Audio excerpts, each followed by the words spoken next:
എന്തോ പരിപാടി ഒപ്പിച്ചിട്ട് ഉള്ളൊരു വരുവാണല്ലോ. എന്നതാ ഇപ്പോഴത്തെ വിഷയം? അതില്ലേ,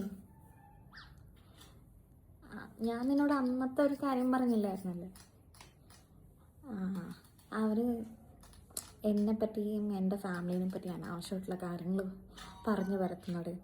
ഞാൻ എന്തെങ്കിലും നല്ലതായിട്ട് ഒരാളോട് എന്തെങ്കിലും പറഞ്ഞു കഴിഞ്ഞാൽ അതിനെ വളച്ചൊടിച്ച് എന്തോ കാര്യങ്ങളൊക്കെ ആക്കി അതിൻ്റേതായ ഇതിലായിട്ട് പറയണം.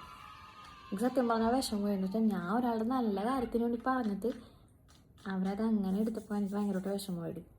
എനിക്ക് വിഷമമായുള്ള കാര്യം എനിക്ക് മനസ്സിലായി. പക്ഷെ അതിൻ്റെ ആ ഒരു കാര്യത്തിൽ ഇത്ര ചിന്തിക്കേണ്ട കാര്യമുണ്ടോ? ചിന്തിക്കേണ്ട കാര്യമൊന്നുമില്ല. പൊന്നു മോളെ, നീ ഇതിൻ്റെ പേരും പറഞ്ഞ് ഇരിക്കുകയാണെങ്കിൽ നിനക്ക് ഇതിന് മാത്രമേ നേരം ഉണ്ടാവുള്ളൂ. നമ്മളെപ്പറ്റി 100 നെഗറ്റീവ് പറയാൻ ഇവിടെ 100 ആൾക്കാർ ഉണ്ടാവും.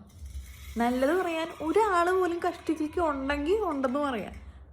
ഒരാളും ഉണ്ടാവില്ല നല്ലത് പറയാൻ വേണ്ടി. നമ്മൾ എന്തൊക്കെ നല്ലത് ചെയ്തെന്ന് പറഞ്ഞാലും നല്ലത് പറയാൻ ആരും ഉണ്ടാവില്ല. പിന്നെ എന്തെങ്കിലും നെഗറ്റീവ് കണ്ടുപിടിച്ച് അത് പരത്താൻ വേണ്ടി നിൽക്കുന്ന ആൾക്കാരാണ് നമ്മുടെ ചുറ്റുമുള്ളത് മൊത്തം.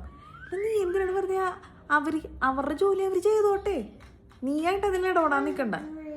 നീ ഇൻവെസ്റ്റിഗേറ്റ് ചെയ്യാനും പോകണ്ട, ഒന്നിനും പോകണ്ട. അവരെന്തെങ്കിലും പറയണമെങ്കിൽ പറയട്ടെ, പറയണ്ടെങ്കിൽ പറയണ്ട. നിനക്ക് തോന്നണതാണ് ഇന്നൊരാൾ ശരിയല്ല, ആ ഒരു ആളോട് കോണ്ടാക്ട് തന്നെ മൊത്തത്തിൽ കട്ട് ചെയ്യുക. കാര്യം കഴിഞ്ഞാൽ അവിടെ തീർന്ന്. ഇത് എത്ര വലിയ റിലേഷൻ ആണെങ്കിലും ഇല്ലെങ്കിലും അവിടെ തീർക്കുക. കാണുമ്പോൾ സംസാരിക്കുക, ശരി.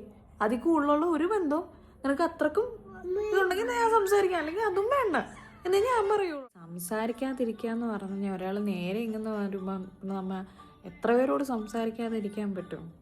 നമ്മുടെ എല്ലാവരുടെയും ജീവിതത്തിൽ നമുക്ക് ഏറ്റവും കൂടുതൽ വേണ്ട ഒരു സംഭവം നമ്മുടെ മനസ്സമാധാനമാണ്. അത് നീ പറഞ്ഞ ശരിയാണ്. ഞാൻ കൂടുതൽ ആൾക്കാർക്ക് ഒരു സ്പേസ് കൊടുക്കുന്നതുകൊണ്ടാണ് ഈ എല്ലാ പ്രശ്നവും വരുന്നത്. നീയായിട്ട് മറ്റുള്ളവർ ചെയ്യുന്ന കാര്യങ്ങൾ ഏറ്റെടുത്ത് നിന്റെ സമാധാനം കളയാൻ നിൽക്കരുത്. ഇനി അവരെന്തെങ്കിലും ചെയ്യണമെങ്കിൽ ചെയ്യട്ടെ, നീ അതിന് തടസ്സം ഒന്നിനും നിൽക്കാൻ പോകണ്ട. നീ നിൻ്റെ കാര്യമായിട്ട് നടക്കുക, നിൻ്റെ കരിയർ ഗ്രോത്തും നിൻ്റെ കാര്യങ്ങളും എല്ലായിട്ടായി നടക്കുക. അവർക്ക് ചെയ്യാനുള്ള എല്ലാം അവർ ചെയ്യട്ടെ. നമുക്കതിൽ ഇടേണ്ട കാര്യമില്ല. നമുക്ക് വേണ്ടി മേളിലുള്ള ഒരാളുണ്ട്, അയാളെ നോക്കിക്കോളും. വേറെ ഒരു പരിപാടിക്കും നീ നിൽക്കണ്ട. ഓക്കെ, നിന്നോട് സംസാരിച്ചപ്പോൾ ഇപ്പം നല്ല സമാധാനമുണ്ട്. ഈ സാധനം എൻ്റെ തലയിൽ കയറി നടക്കാൻ തുടങ്ങിയിട്ട് കുറേ നേരമായിരുന്നു.